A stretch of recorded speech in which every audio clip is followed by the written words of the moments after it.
और इस वक्त एक बड़ी अपडेट आ रही है कि टीम इंडिया से जुड़े बड़े खुलासे के बाद से लेकर अब तक चीफ सेलेक्टर चेतन शर्मा सामने ही नहीं आए हैं। कल रात से लगातार जी मीडिया रिपोर्टर दिल्ली में उनके घर के बाहर उनका पक्ष जानने का इंतजार कर रहे हैं। जी मीडिया के खुलासे का असर अब तक क्या रहा, इसकी जानकारी भी आपको हम दे देते हैं। सूत्रों के हवाले से खबर यह मिल रही है कि चेतन शर्मा की कुर्सी दरअसल जाने वाली है और ये बात तय मानी जा रही है। बीसीसीआई ने चेतन शर्मा से जवाब मांगा है। हमारे शो गेम ओवर पर बीसीसीआई के कोषाध्यक्ष ने जी न्यूज से कहा कि बीसीसीआई जल्द ही इस मामले को लेकर एक प्रेस रिलीज भी जारी करने वाली है। ये बड़ी डेवलपमेंट्स है कल रात से लेकर अब तक। जी न्यूज पर बीसीसीआई के पूर्व उपाध्यक्ष टीसी मैथ्यू का बयान भी आया है। उन्होंने ये कहा है कि चेतन शर्मा को पद से हटाया जाना चाहिए। और जी न्यूज के खुलासे के बाद टीम इंडिया की पहली तस्वीर भी आई है, क्योंकि दिल्ली में ऑस्ट्रेलिया के खिलाफ जो सीरीज चल रही है उसका दूसरा टेस्ट मैच खेला जाना है। अरुण जेटली स्टेडियम में टीम इंडिया आज प्रैक्टिस करती नजर आई। इसके साथ ही टीम इंडिया दरअसल अब टेस्ट में भी आईसीसी की रैंकिंग्स में नंबर 1 पर पहुंच गई है। लेकिन इस वक्त क्रिकेट जगत को चेतन शर्मा के खुफिया कैमरे के उस खुलासे ने हिलाकर रख दिया है। इस समय सबसे बड़ा सवाल यह है कि मैदान में टीम इंडिया के खिलाड़ी हैं, लेकिन ये जो खुलासे चेतन शर्मा ने किए हैं उसमें भी कुछ बड़े बड़े खिलाड़ियों के नाम लिए गए हैं। इसका असर क्या होगा? तो आपको बता दें कि जी न्यूज के खुलासे का बड़ा असर क्या हुआ है, क्या कुछ बयान सामने आ रहे हैं। एक एक करके मैं आपको बताती हूं कि क्या कुछ डेवलपमेंट्स आई है कल रात से लेकर अब तक। बीसीसीआई के पूर्व उपाध्यक्ष टीसी मैथ्यू का बयान सामने आया है। उन्होंने कहा है कि टीम इंडिया सेलेक्टर के तौर पर फिट नहीं है चेतन शर्मा, यानी कि चेतन शर्मा को सैक करने की जो मांग है वो तूल पकड़ रही है। बीसीसीआई के पूर्व वीपी टीसी मैथ्यू ने ये कहा है कि बीसीसीआई को चेतन शर्मा पर एक्शन लेना चाहिए। ये बयान टीसी मैथ्यू का सामने आया है। साथ ही उन्होंने ये भी साफ कर दिया है कि चीफ सेलेक्टर की जो पोजीशन है चेतन शर्मा की, उस पद से उन्हें तुरंत हटा देना चाहिए। It is so unfortunate that the Selection Committee Chairman Sri Chetan Sharma has revealed some of the secrets of the Indian team selection and his personal meeting with some of the players who have visited his house. It is totally unfounded and it is not welcomed by general public. And BCCI should take the call to remove Chetan Sharma from the chairman of selectors.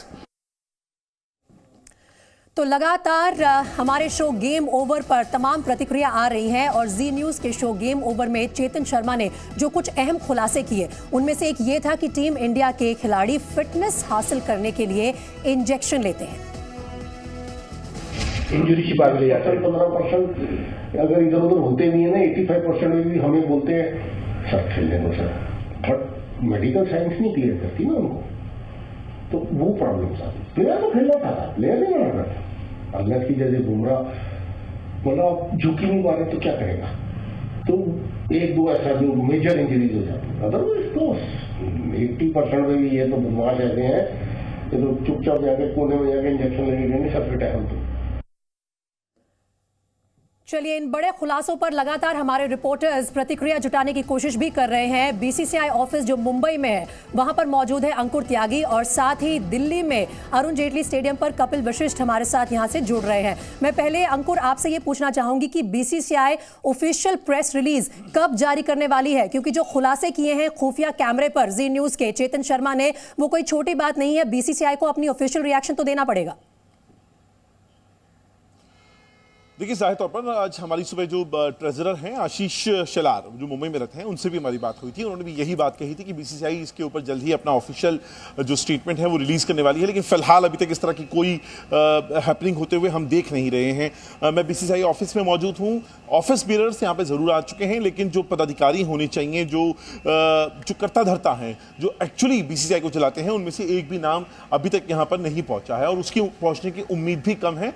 Day to day basis पे ये लोग BCCI BCCI के दफ्तर में आते भी नहीं हैं। लेकिन डिस्कशन जरूर हो रहा है। हैपनिंग जो हुई है, जो जिस तरह की जो निकल के आया है स्टिंग और उसके अंदर से जो खुलासे सामने आए हैं, उसके बाद से बीसीसीआई में हलचल जरूर है। बीसीसीआई अब ये तय करने में लगी हुई है कि जो पहले एक ऑफिशियल जवाब मांगा जाएगा चेतन शर्मा से और उसके बाद ये तय किया जाएगा कि आगे इसको कैसे कोर्स ऑफ एक्शन के तौर पे लेके जाना चाहिए। अंकुर, हलचल होनी लाजमी है, अगर आपका साथ ही एक्शन होना भी लाजमी है, क्योंकि खुफिया कैमरे पर ये जो एडमिशन है, ये जो रेवलेशंस हैं, ये किसी आम बीसीसीआई कार्यकर्ता ने नहीं बल्कि उनके चीफ सेलेक्टर चेतन शर्मा ने की है। इस बीच आदित्य भी हमारे साथ जुड़ रहे हैं लाइव, जो कि चेतन शर्मा के घर पर तैनात हैं। और आदित्य, हम सुबह से ये कोशिश कर रहे हैं, बल्कि कल रात से ही हम ये कोशिश कर रहे हैं कि इस खुफिया कैमरे पर जो जो बातें कही हैं चेतन शर्मा ने, क्या वो उन बातों पर टिके हैं, उनसे मुकरेंगे, किसी तरह की प्रतिक्रिया देंगे? लेकिन क्या हलचल है उनके घर पर? मौका मिल पाया उन्हें देखने का, उनसे बात करने का? प्रीति, बिल्कुल। जी मीडिया लगातार कल रात से 10 बजे से कल रात में हमारे मीडिया सहयोगी यहाँ पर पहुँचे थे। उसके बाद आज सुबह 6 बजे से मैं यहाँ मौजूद हूँ। कुल मिला के 9 घंटे हो गए हैं। ये पीछे नेचर व्यू अपार्टमेंट है जो चेतन शर्मा का घर है। अभी तक इन 9 घंटों में चेतन शर्मा ना ही बालकनी में दिखाई दिए, ना ही वो जो सेकंड फ्लोर पे उनका घर है किसी तरीके की कोई हलचल दिखाई दी। सुबह 8 साढ़े 8 बजे के आसपास एक बार जरूर उनके घर में जो काम करने वाला व्यक्ति आता है वो जरूर एक बार बालकनी में दिखाई दिया। इसके अलावा कोई हलचल नहीं दिखाई दे रही। लगातार स्थानीय लोगों से बात कर रहे हैं, जो यहाँ पे आस पड़ोस में लोग रहते हैं, उनसे बात हुई। उन्होंने कहा कि कल रात के बाद से उनको नहीं देखा गया, संभवतः वो कहीं बाहर चले गए हैं। लगातार प्रयास किया जा रहा है उनको ट्रैक करने का, क्योंकि यहाँ पे दिल्ली में ही उनका एक फार्म हाउस है जिसकी लोकेशन अभी तक ट्रेस नहीं हो पा रही है। शायद संभवतः वो वहां भी जाते हैं और कुछ समय पहले ही उनका परिवार यहां से, लगभग 3 दिन पहले उनका परिवार यहां से बाहर गया था। तो एक बात तो साफ है कि चेतन शर्मा इस वक्त मीडिया को अवॉइड करने की कोशिश कर रहे हैं, क्योंकि जो उनकी पोजीशन है बतौर चीफ सेलेक्टर वो खतरे में जरूर आ गई है। कपिल, आप मौजूद है अरुण जेटली स्टेडियम में। टीम इंडिया वहां पर प्रैक्टिस भी कर रही है। टेस्ट मैच शुरू होने वाला है जल्दी ऑस्ट्रेलिया के खिलाफ। लेकिन क्रिकेट सर्कल में ये बड़ी खबर है, इसने बड़ी हलचल मचा रखी है। कोई प्रतिक्रिया आपको मिली ग्राउंड पर? देखिए, ग्राउंड पर कोई प्रतिक्रिया नहीं मिलेगी प्रीति। खिलाड़ी इस पर रिएक्ट नहीं करेंगे और वो बिल्कुल ऐसा दिखा रहे हैं कि सब कुछ नॉर्मल है, जैसे कुछ नहीं हुआ है। और प्रोफेशनल्स ऐसे होते ही हैं दरअसल कि आपको अपनी बॉडी लैंग्वेज वैसी रखनी है कि जैसे कुछ हुआ ही नहीं है। तो ये सही भी है, देखा जाए तो हमारी प्रोफेशनल्स की टीम है, हमारी विनिंग टीम है। टेस्ट में नंबर 1 भी हो गए हैं हम अभी। तो हम कह सकते हैं कि अच्छा क्रिकेट खेल रहे हैं। क्रिकेट से कोई दिक्कत नहीं है, दिक्कत है उस सिस्टम से, उस चीज़ों को अंडर द कारपेट करने वाली सोच से, जहां कुछ पता नहीं चलता है, जहां ट्रांसपेरेंसी नहीं है, जहां जी न्यूज़ को ये विस्फोटक खुलासा करना पड़ा खुफिया कैमरे के जरिए, उससे ये बातें बाहर आई दरअसल के अंदर चल के आ रहा था। सवाल ये है कि जसप्रीत बुमराह अगर अनफिट हैं तो टीम मैनेजमेंट और सेलेक्टर्स के बीच ऐसी नौबत क्यों आती है कि वो एनसीए से फिटनेस सर्टिफिकेट लेकर आ जाते हैं और उसके बाद 2 मैच खेलने के बाद वो दोबारा से बाहर हो जाते हैं। तो ये सवाल है बड़ा कि ये फिटनेस सर्टिफिकेट आखिर कैसे मिल जाता है। ये बिल्कुल बात आपने वाजिब उठाई है कपिल, और ये सिर्फ पिछले साल के वर्ल्ड कप तक की बात नहीं है।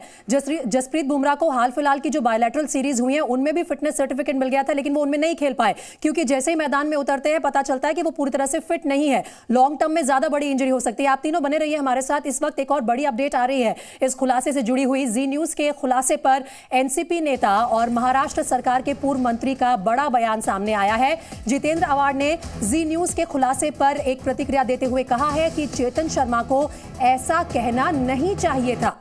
यह कहना है जितेंद्र आवाड का, हम किसी का करियर खराब कर सकते हैं, ये बात कहना गलत है।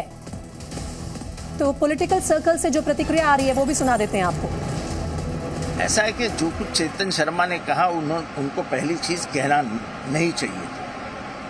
वो एक जिम्मेदार व्यक्ति है जो सिलेक्शन कमेटी में है। हम किसी का करियर खराब कर सकते हैं, ये बात करना ही गलत है। अगर ऐसी बात वो करते हैं कि अनफिट आदमी फिट दिखाने के लिए इंजेक्शन लेता है, अगर आपको मालूम था तो आपने उसको अकल देना चाहिए था। मुझे लगता है कि इन सब बातों को देखते हुए बीसीसीआई ने तुरंत उनकी जांच करनी चाहिए और तब तक उनको बाजू में बिठाना चाहिए। वो सिलेक्शन कमेटी के प्रमुख होने के नाते ये ऐसा बोल नहीं सकते और अब वो सिलेक्शन कमेटी के प्रमुख रह नहीं सकते। चलिए एक बार फिर से मुंबई चलते हैं, जहां से अंकुर त्यागी लगातार बीसीसीआई से इस पूरे मामले पर प्रतिक्रिया लेने की कोशिश कर रहे हैं, लेकिन पॉलिटिकल सर्कल से अंकुर रिएक्शंस आने शुरू हो गए हैं। और ये सिर्फ पॉलिटिशियंस की, नेता लोगों की बात नहीं है, लेकिन आम जनता जो कि क्रिकेट से हर लेवल पर जुड़ी हुई है, वो भी उन तमाम सवालों के जवाब चाहती है। जो तमाम खुलासे सामने आए हैं कैमरे पर, वो बड़ी बातें हैं। फिटनेस के लिए इंजेक्शन लेना, टीम इंडिया में कैंप्स होना, क्या कुछ चल रहा था सौरव गांगुली और विराट कोहली के बीच, ये बड़ी बातें सामने आई हैं। देखिए, इसमें दो बातें हैं। पहली बात तो ये है कि जितेंद्र आह्वान, जिनको अभी थोड़ी देर पहले हम सुन रहे थे, वो कौन है? जितेंद्र आह्वान एनसीपी से आते हैं, वो मुंबई क्रिकेट एसोसिएशन से भी जुड़े हुए हैं। और एनसीपी वही जो शरद पवार, जिसके मुखिया हैं शरद पवार, यानी एमसीए के पहले मुखिया रहे, फिर बीसीसीआई के मुखिया, और बाद में आईसीसी के प्रमुख के तौर पर उन्होंने, प्रेसिडेंट के तौर पर उन्होंने काम संभाला है। तो और काफी करीबी, शरद पवार के काफी करीबी माने जाते हैं जितेंद्र आह्वान। तो ऐसे में उनकी इस मुद्दे पर राय जो हो जाती है वो जरूरी हो जाती है। हालांकि शरद पवार को भी हम लगातार ट्राई कर रहे हैं, अभी तक उनसे इस बारे में कोई प्रतिक्रिया नहीं मिल पाई है।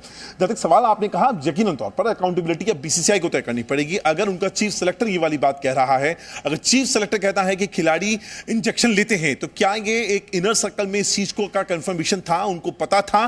क्या बीसीसीआई एडमिनिस्ट्रेशन को भी पता है कि जो इंजर्ड प्लेयर हैं, जो 100% कंफर्म नहीं होते अपनी फिटनेस को लेकर, वो इस तरह के इंजेक्शन लेते हैं? और अगर इनर सर्कल में इस बात को पता था, तो क्या जानबूझकर एक सेट ऑफ जो प्लेयर्स हैं उनको एस्टेब्लिश करने के लिए इस तरीके से? और सबसे बड़ी बात यह है अंकुर कि अगर चीफ सेलेक्टर को इस बात की जानकारी थी, तो उन्होंने अपनी कैपेसिटी में कोई कदम क्यों नहीं उठाया? वो क्यों इस बात पर पर्दा डालते रहे? फिलहाल एक और बड़ी अपडेट आ रही है कि इस तमाम खुलासे के बाद आज टीम इंडिया की प्रैक्टिस की पहली तस्वीर भी सामने आई है। प्रैक्टिस के लिए पहुंच गई है टीम इंडिया दिल्ली के अरुण जेटली स्टेडियम में, और स्टेडियम में टीम इंडिया ने आज हल्की फुटबॉल प्रैक्टिस की। और ये प्रैक्टिस हो रही है ऑस्ट्रेलिया के खिलाफ जो सीरीज चल रही है, उसमें दूसरे टेस्ट मैच से पहले, जो कि दिल्ली के अरुण जेटली स्टेडियम में खेला जाना है परसों।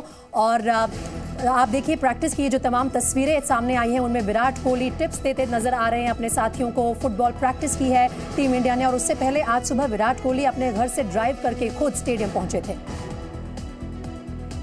और इसी के साथ अंकुर त्यागी, कपिल वशिष्ठ और आदित्य, आप तीनों को बहुत शुक्रिया इस खबर पर तमाम अपडेट्स हम तक लाने के लिए।